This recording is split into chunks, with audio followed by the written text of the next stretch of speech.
ஆண்டவரும் இரட்சகருமான இயேசு கிறிஸ்துவின்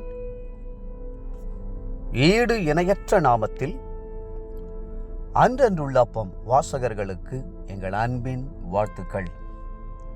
2025 ஆண்டு ஜூலை மாதம் 25 தேதி வெள்ளிக்கிழமைக்குரிய தின தியானம்.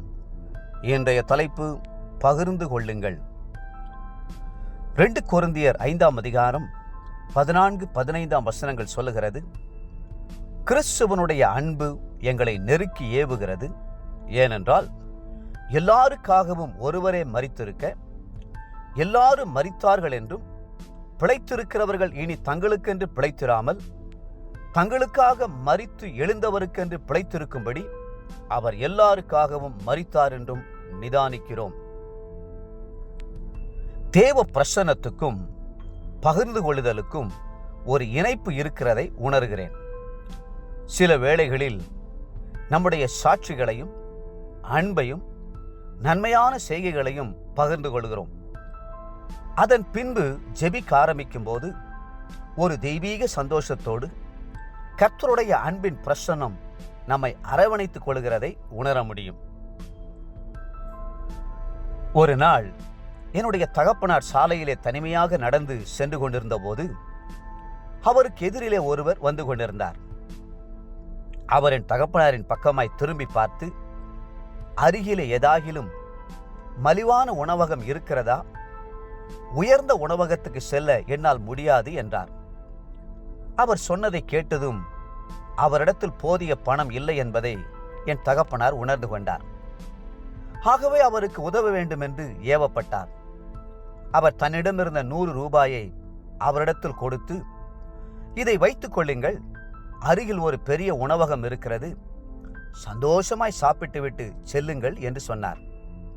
அவர் யார் என்று என்னுடைய தகப்பனாருக்கு தெரியாது. அவருக்கு பணம் கொடுத்த என் தகப்பனார் யார் என்று தெரியாது. என் தகப்பனார் வீட்டுக்கு வந்து ஜெபம் பண்ண ஆரம்பித்த போது அவரை அறியாத ஒரு சந்தோஷம் அவரில் நிரம்பி வழியச் செய்தது. அந்த நாள் முழுவதும் தேவனுடைய விசேஷமான கிருபை அவரை தாங்கியது.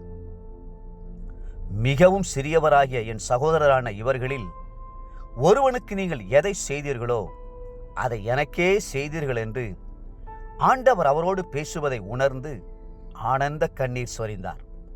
மத்தேயு 25:40. சில வேளைகளில் கர்த்தர் உங்களுக்கு செய்த நன்மைகளை இன்னொருவரோடு பகிர்ந்து கொள்ளும் போது ஒரு பெரிய சந்தோஷத்தையும் தேவனுடைய பிரசன்னத்தையும் உங்களால் உணர முடியும். வாலிபர்கள் கிராம ஊழியத்திற்கு சென்றுவிட்டு மாலையிலே திரும்பி வந்து ஆலயத்திற்கு முன்பாக பாட்டு பாடி கர்த்தரை துதித்துக் கொண்டிருப்பதை பார்த்திருக்கிறேன். ஜெயம் ஜெயம் அல்லேலூயா, ஜெயம் ஜெயம் எப்போதும், இயேசுநாதர் நாமத்திற்கு ஜெயம் ஜெயம் எப்போதும் என்று அந்த பாடலை பாடி கர்த்தரை துதித்து மகிமைப்படுத்தும் போது தேவனுடைய பிரசன்னம் அளவில்லாமல் இறங்கி வர அவர்கள் நடனமாடி களி கூறுவதை நான் பார்த்திருக்கிறேன். தேவ பிள்ளைகளே, கர்த்தருடைய பிரசன்னம் உங்களில் நிரம்பி வழியும்படி உங்களுடைய அன்பையும் சாட்சியையும் மற்றவர்களோடு தவறாமல் பகிர்ந்து கொள்ளுங்கள். இன்றைய நினைவிற்கு 1 யோவான் 3:1. நாம் தேவனுடைய பிள்ளைகள் என்று அழைக்கப்படுவதனாலே பிதாவானவர் நமக்கு பாராட்டின அன்பு எவ்வளவு பெரிதென்று பாருங்கள். உலகம் அவரை அறியாதபடினாலே நம்மையும் அறியவில்லை. இன்றைய வேத வாசிப்பு காலை சங்கீதம் 37, 38 மற்றும் 39 சங்கீதங்கள். மாலை அப்போஸ்தலருடைய நடபடிகள் 26 அதிகாரம்.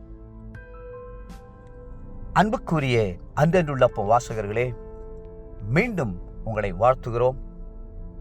உங்கள் சந்தோஷத்தை, நன்மைகளை மற்றவர்களோடு பகிர்ந்து கொள்ளுங்கள். கர்த்தர் உங்களை ஆசீர்வதித்து மென்மேலும் உயர்த்துவாராக. ஆமென்.